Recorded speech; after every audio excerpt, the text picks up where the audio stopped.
Hi viewers, welcome to our channel. ప్రస్తుతం మనతో పాటు ప్రముఖ పొలిటికల్ అనలిస్ట్ తిమ్మంది రామారావు గారు ఉన్నారు. వారితో ఒకసారి మాట్లాడదాం. సార్ నమస్కారం. నమస్తే బాబు. సార్, పవన్ కళ్యాణ్ గారు నిన్న ఇండిపెండెన్స్ డే సందర్భంగా మాట్లాడిన ఒక వీడియోలో ఒక క్లిప్ని వైసీపీ వాళ్ళు సోషల్ మీడియాలో పెట్టేసి విపరీతంగా ట్రోల్ చేస్తున్నారు సార్. అంతే, అందులో పవన్ కళ్యాణ్ గారు ఏం మాట్లాడారు అంటే భగత్ సింగ్ సూసైడ్ చేసుకొని చనిపోయారు, ఆత్మహత్య చేసుకొని చనిపోయారు అని చెప్పారు సార్.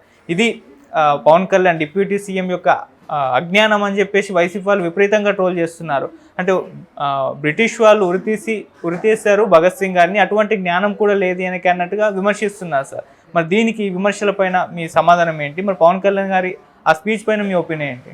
అంటే వాళ్ళ అజ్ఞానమో పవన్ కళ్యాణ్ గారి అజ్ఞానమో కానీ లేకపోతే నా అజ్ఞానమో తెలియదు. నేను కొంతవరకు బాగా చదువుకున్నవాడిని.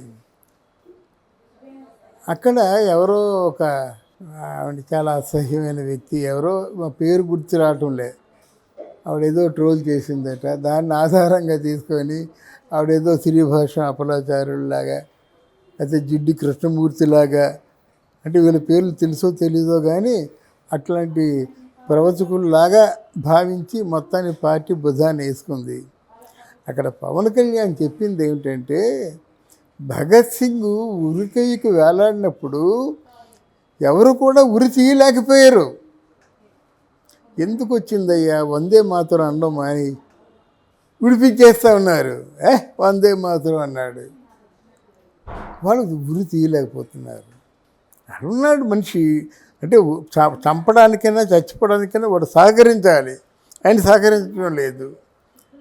వందే మాతరం అంటే మిగతా వాళ్ళందరూ ప్రతిధ్వని రోమాలు గగురు పొడుస్తాయన్నమాట. మిగతా వాళ్ళందరూ భారతీయ భక్తులందరూ కూడా వందే మాతరం వందే మాతరం వందే మాతరం ఉంటే ఉరి తీయలేకపోతున్నాడు. ఉరి కష్టంగా అయిపోయింది అన్నమాట. నా దేశం కోసం నేను ఆనందంగా అసూలు వాస్తానని చెప్పేసి ఆ ఉరి కొయ్యికి తాను బిగించుకొని అప్పుడు తన్నేశాడనమాట. వాళ్ళు చంపినట్ట, భగత్ సింగ్ చంపుకున్నట్ట. దాన్ని ఏమంటారు, ఉరి అంటారా, తనంతట తాను చచ్చిపోయాడంటారా? ఎంత ఉద్వేగభరితమైనటువంటి క్షణాలు. ఏమీ లేకుండా ఆయన ఆత్మ ఏదో వంక దొరికిందని పేటరేగిపోతే ఎలాగవుద్ది? ఇంకోసారి భగత్ సింగ్ తాలూకు చరిత్ర తెలిస్తే వాళ్ళకి తెలుస్తుంది. వాళ్ళకి ఏమి తెలిసండి? నోటుకు వచ్చినట్టు మాట్లాడడం, అబద్ధాలు మాట్లాడడం, నిందారోపణలు చేయడం తప్ప రామరాజ్యం అంటే వాళ్ళకి తెలుసా? అలాగే సాక్షాత్తు వెంకటేశ్వర స్వామి గుడి దగ్గర ముద్దనష్ట పనకూడదు కానీ అనకూడదు. ఆ ప్రధాన అర్చకుడు రమణ దీక్షితులు లేవని చెప్పాడు తెలిసిన బయటికి రాగానే, అయ్యి బాబోయ్ నా దృష్టిలో ఈ జగన్మోహన్ రెడ్డే సాక్షాత్తు వెంకటేశ్వర స్వామి అన్నాడు. అప్పుడు మీ బుర్రలు పనిచేయరు. అది పిచ్చివాడు, నువ్వేంటి ఇలాగ అంటున్నావు? అలాగంటే నువ్వు దెబ్బతినేస్తావు, ఆయన దెబ్బతినేస్తాడు అని చెప్పొచ్చు కదా. చుట్టూ ఉంటారు కదా. వెంకటేశ్వర స్వామి గుడి ముందు ప్రాంగణంలో ఆ వెంకటేశ్వర స్వామే జగన్మోహన్ రెడ్డి అన్నప్పుడు చుట్టూ ఒక పనికి మాలి వాడు ఆ ప్రధాన అర్చకుడు. తర్వాత కుమిలి ఏడ్చాడు, నేను తప్పులు చేశాను, నన్ను మన్నించమని ఏడ్చాడు. మీలో ఎవరికైనా జ్ఞానం ఉంటే నువ్వేంటి అసలు అనకూడదుగా. నా గుళ్ళో అభినందించడం మంచిది కాదు.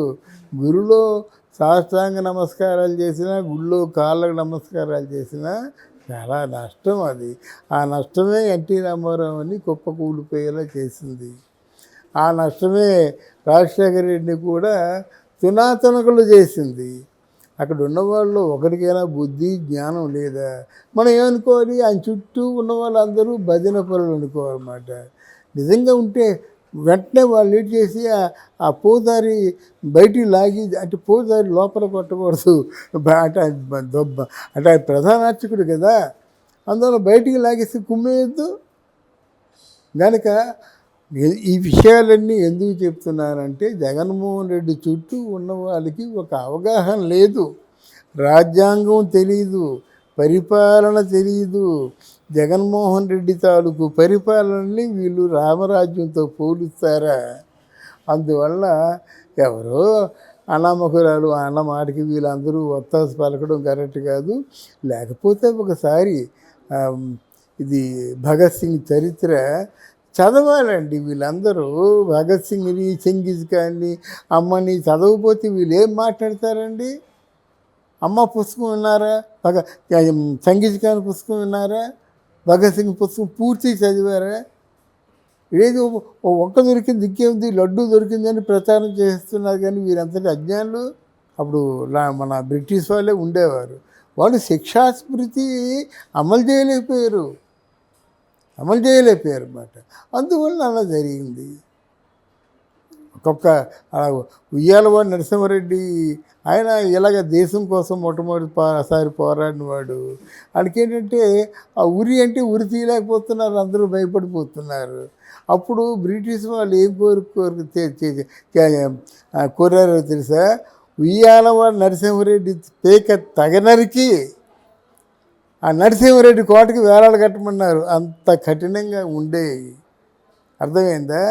ఒక 100 మందో 50 మందో పట్టుకుంటే ఇంకొకరు కొంతమంది కలిసి ఆ తలకాయ నరికి కోట గుమ్మాన్ని కట్టారన్నమాట. అంటే వీరుల్ని చూసి ఎవరు వెనక్కి ముందుకెళ్ళి కొట్టలేరు కదండి. అల్లూరి సీతారామరాజుని కొట్టారు ఎవరైనా? అడిగితే ఇలా వణుకుతూ షూట్ చేస్తున్నాడు, పిచ్చాడు అక్కడ ఇక్కడ కొట్టా అన్నాడు.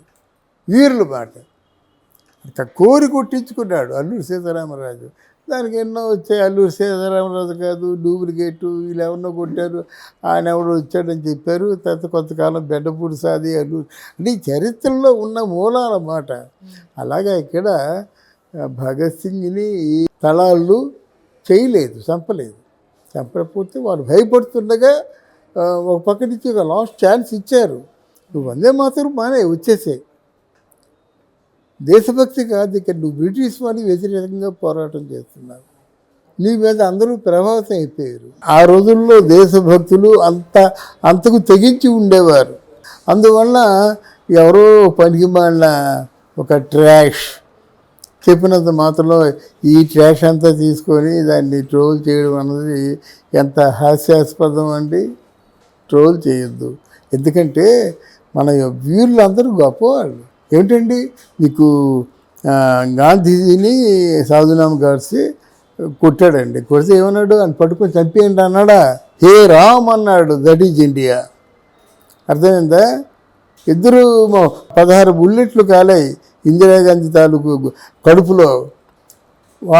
ఆవిడ మామూలుగా ఫస్ట్ ఆర్డర్ ఏంటంటే వాళ్ళని ఏం చేయొద్దు, వాళ్ళు శిక్షించొద్దు, చచ్చిపోయింది. వాళ్ళు నా పిల్లలే అంటే ఆవిడ ఉద్దేశం, సిక్కులు కూడా నా పిల్లలే అని చెప్పడం మాట. ఇట్లాంటి త్యాగవీరులు ఉన్నప్పుడు మనం ఇలాగ అనుకుంటే ఎలాగవుద్దండి? తక్కువ వాళ్ళు కాదు. భగత్ సింగ్, అల్లూరి సీతారామరాజు, చంద్రశేఖర్ ఆజాద్, వీళ్ళందరూ కూడా వాళ్ళు చంపుతారండి.